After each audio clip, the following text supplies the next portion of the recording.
I think it's pretty strange that Sunak's talking about maths when there's so much else going on. I mean, I was a mathematician undergrad, did the A-level, I'm a governor of 2 schools, I'm all for maths.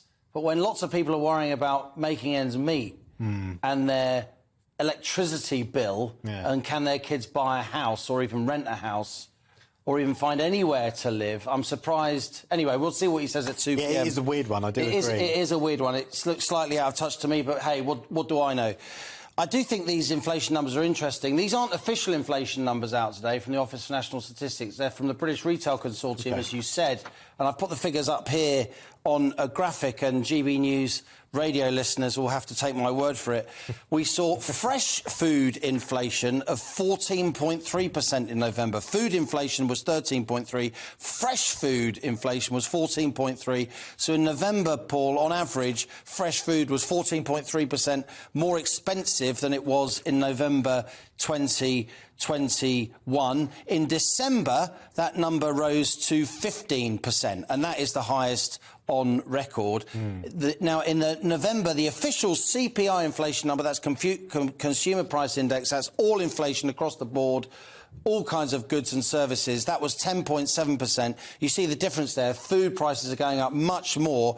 The December CPI number, we don't know that. The official number, that will come out on January the 18th. Yeah, so that figure, that CPI inflation figure in November, 10.7%, is that being driven by food inflation? Is food inflation driving this? Food inflation is a big part of the inflation story, but as I've said on GB News, for the whole of the last 12 months and more, inflation that's experienced by poorer households who disproportionately spend heavily on their food, on their housing, it's much higher than the headline CPI, Consumer Price Index number. If you say to a lot of GB News viewers and listeners that the cost of living is only 10% more than this time last year, they'll think it's a sick joke, right? Because for their households, many of them, it's often 20 or 30% more.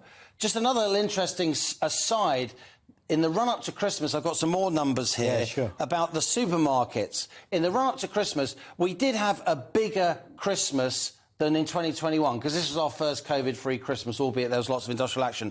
Sales for Aldi, one of the big discount supermarkets, German-owned, were up 27% by value compared to the 3 months ahead of Christmas 2021. These are the 3 months ahead of Christmas. Like for like. Yeah, like for like.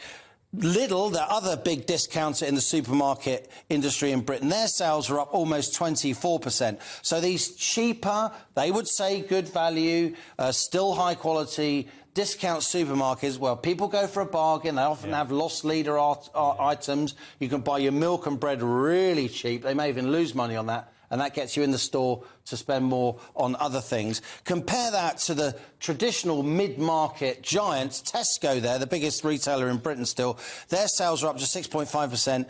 Sainsbury's are up by 6%. So what's going on here, Paul, in the supermarket industry is a shift towards the discounters and away from the traditional mid-market. I put all 4 of them up there to show that even the mid-market, more expensive, even Ocado, Waitrose, as it were, that was up by 8%. So it's not like people at the higher end weren't spending more than 2021, the 3 months before Christmas 2021. They were, but they were spending disproportionately more at the discount supermarket change. So what's happening here, as food price inflation is so high, people are voting with their feet and they are moving away from the mid-market and the upper market chains to the discounting chains. Yeah, and from memory, supermarkets like Aldi and Lidl, the lower end, they operate on margins of 2 to 3%, and Sainsbury's and Tesco, something like 3 to 4%. So essentially, the only way that it seems that the traditional supermarkets can respond is by squeezing their margins even further. Now, that's a good buy them high, stack them high, sell them cheap. That's what Sam Walmart said in America, and that's what the discounters are trying to do here.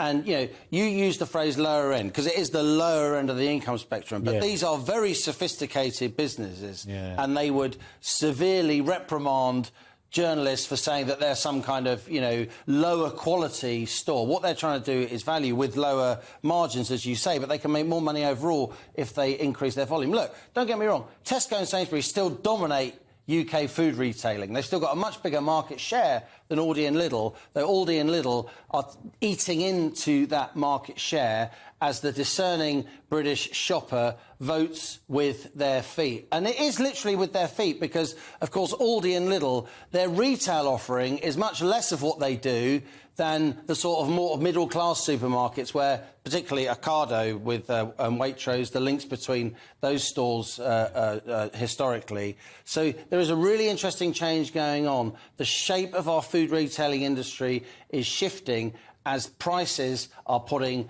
households under pressure up and down the income spectrum. Yeah, and just very quickly, petrol has fallen in price quite a lot over the past month. Will it continue that trend? Well, I was tweeting about this over the Christmas holiday, getting thousands of retweets on my Twitter account at Liam Halligan, because I was monitoring, look, this is what wholesale gas prices are doing, this is what oil prices are doing. Hang on to your hat, Paul, because wholesale gas prices and oil prices globally are lower now than they were when Vladimir Putin invaded Ukraine in February 2022. But that'll take a while to feed through. But, of course, diesel prices are 20-25% more at the forecourt. Petrol prices are also much higher than they were in the early part of 2022. And we all know what's happened to electricity bills. Yeah. The big, the big petrol retailers, the energy companies, they're all saying, oh, we buy our energy on, forward markets and with a delay and all the rest of it. But it's always interesting. When oil prices go up, for instance, prices at the forecourt go up like a rocket. When oil prices come down,